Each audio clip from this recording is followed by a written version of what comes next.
John, look at this. Look at this, a Colin. cemetery. What a perfect metaphor for the contemporary book business.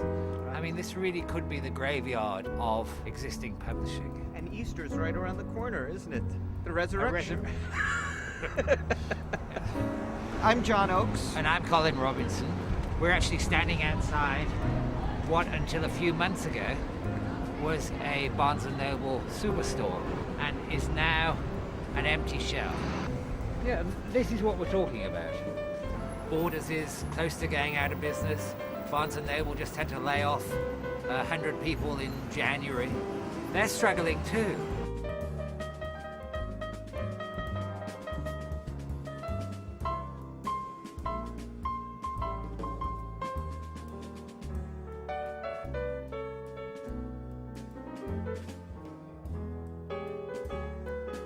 I think we're in the midst of what's called a paradigm shift. And it's a paradigm shift on several levels. It's one politically and culturally and also technologically.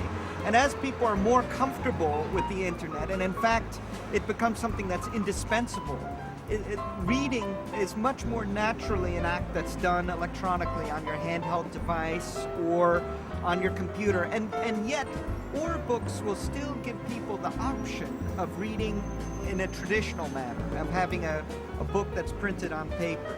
So what we are is platform agnostic. We're open to everything. We're not excluding anything except for the old system, which doesn't work.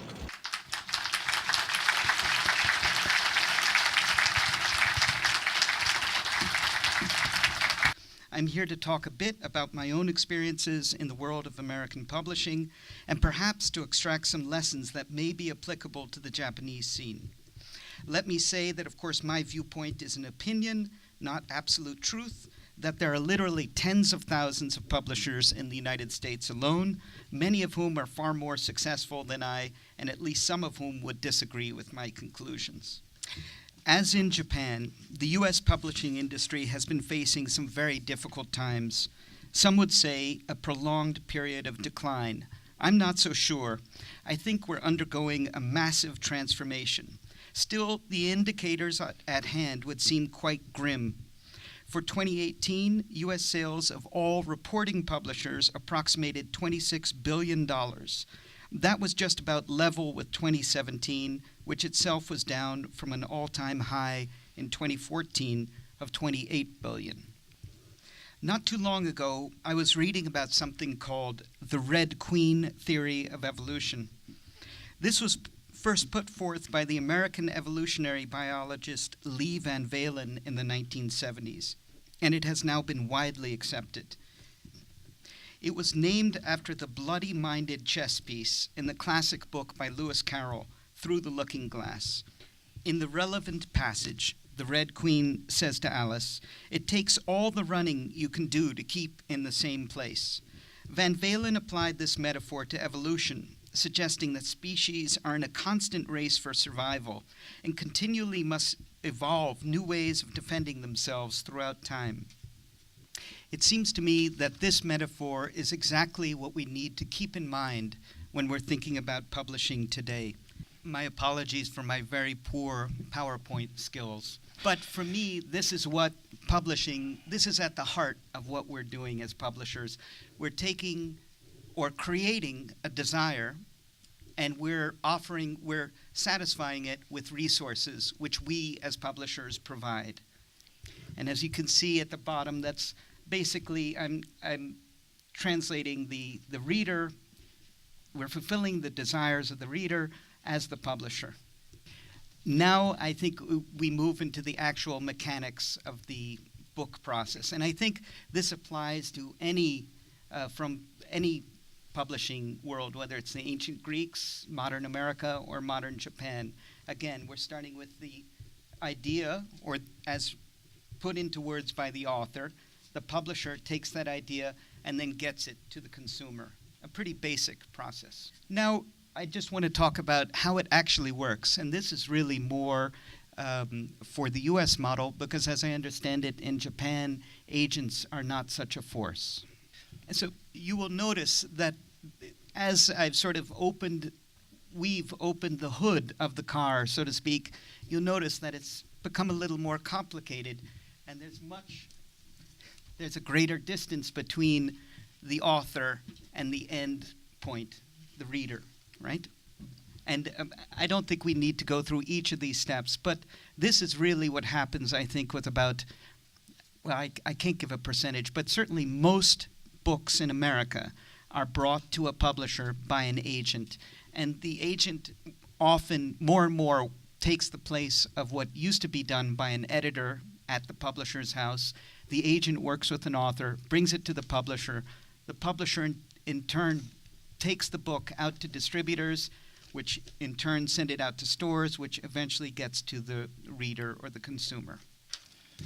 But even this is somewhat superficial. So let's go down, let's go increase the order of magnitude. Even this is very superficial, but as you can see, the poor reader is way, way down, very far separated from the author and from the origination of the concept, the book, which after all is at the heart of every publishing process. So maybe I should.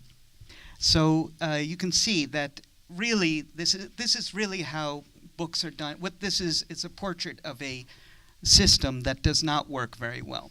So we start with the author, we come to the agent, but really I lied to you earlier. The agent doesn't go straight to the publisher. The agent goes to an editor, and the editor in turn goes to a publisher or an editorial board, which you can't see, can you?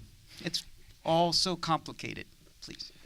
So from the editorial board, then once, let's assume a book gets accepted, then the book and the editor, without the author, goes to sales conference.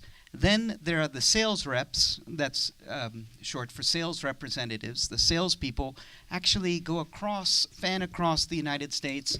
They go into individual stores, they sell to distributors and to Amazon. And then once the book is in the stores, we're assuming the stores take the book, which isn't guaranteed at all. Sometimes the stores return books, more often than not. The consumer sometimes will return books. This down here, this very small panel with a little happy face that you can't see, these are sales at the bottom. If it goes through distributors, it's even more complicated because the distributors will return books. The distributors send it to stores. You can see what this is a cascade of steps that makes it farther and farther from the original idea to the author to the reader. This is, after all, our goal as publishers, right? This is happiness, where you have a direct or a fairly direct connection to the reader or the consumer. You have the author again, it goes back to the beginning, the author, and then the publisher. I guess the publisher can be seen almost as a servant, as a intermediary between the author and the reader, but we've gotten so far away from this very simple idea. But I would say that now, in the 21st century, the publisher isn't absolutely necessary to the equation. If the publisher isn't bringing a beautifully designed cover, if the publisher isn't editing the manuscript, isn't promoting it, isn't providing facilities the author cannot provide, then the author should be a publisher herself and should go direct to the reader.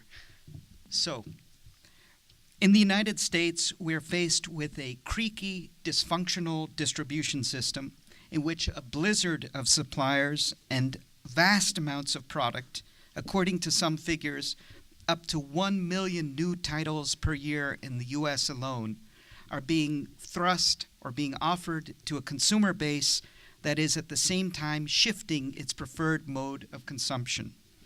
What many readers want are ebooks, that's clear.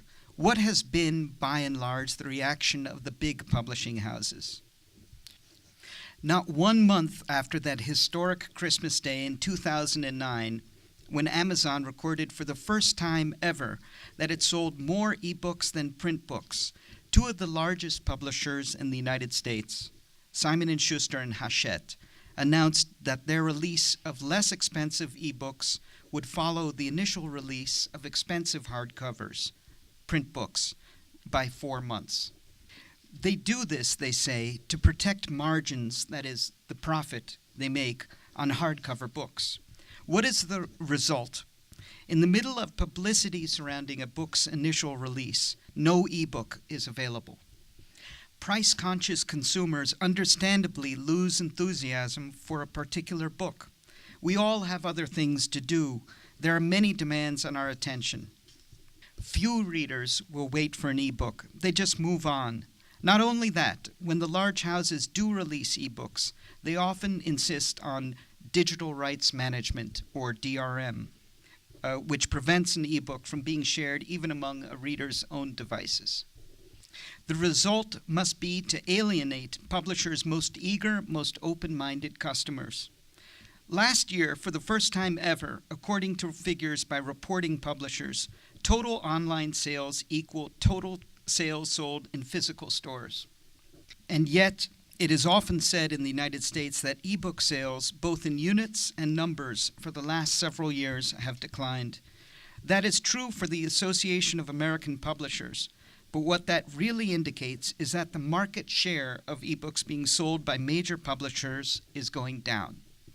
In assessing these figures, it is key to determine who is doing the reporting, because while only 1,200 or so publishers report their figures to the Association of American Publishers, there are, at best guess, around 40,000 publishers in the U.S., some producing 1 or 2 books that sell their work on Amazon. Almost all are ebook-only publishers, and almost none report to the Association of American Publishers. About 40% of ebook sales on Amazon, which in some cases can sell up to 80% of a single book, are by self-published or otherwise uncategorized publishers.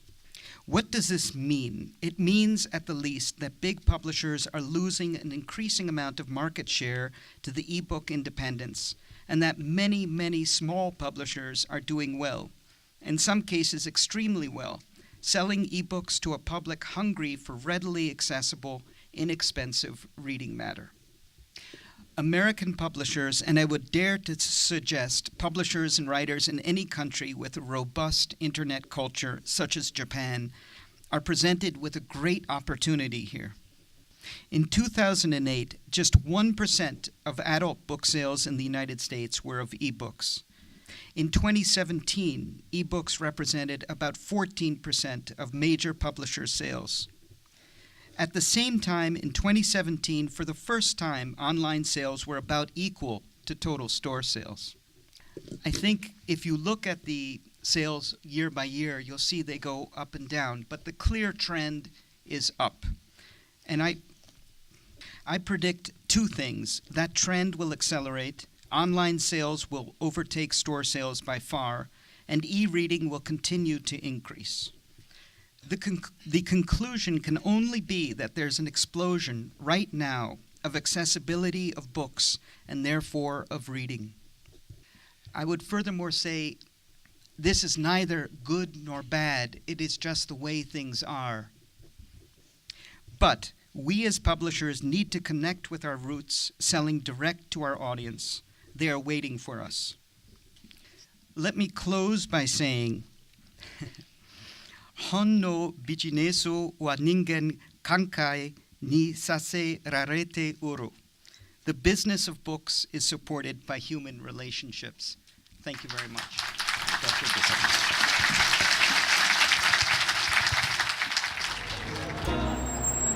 Where are we skating? Well, we're skating into the future, John.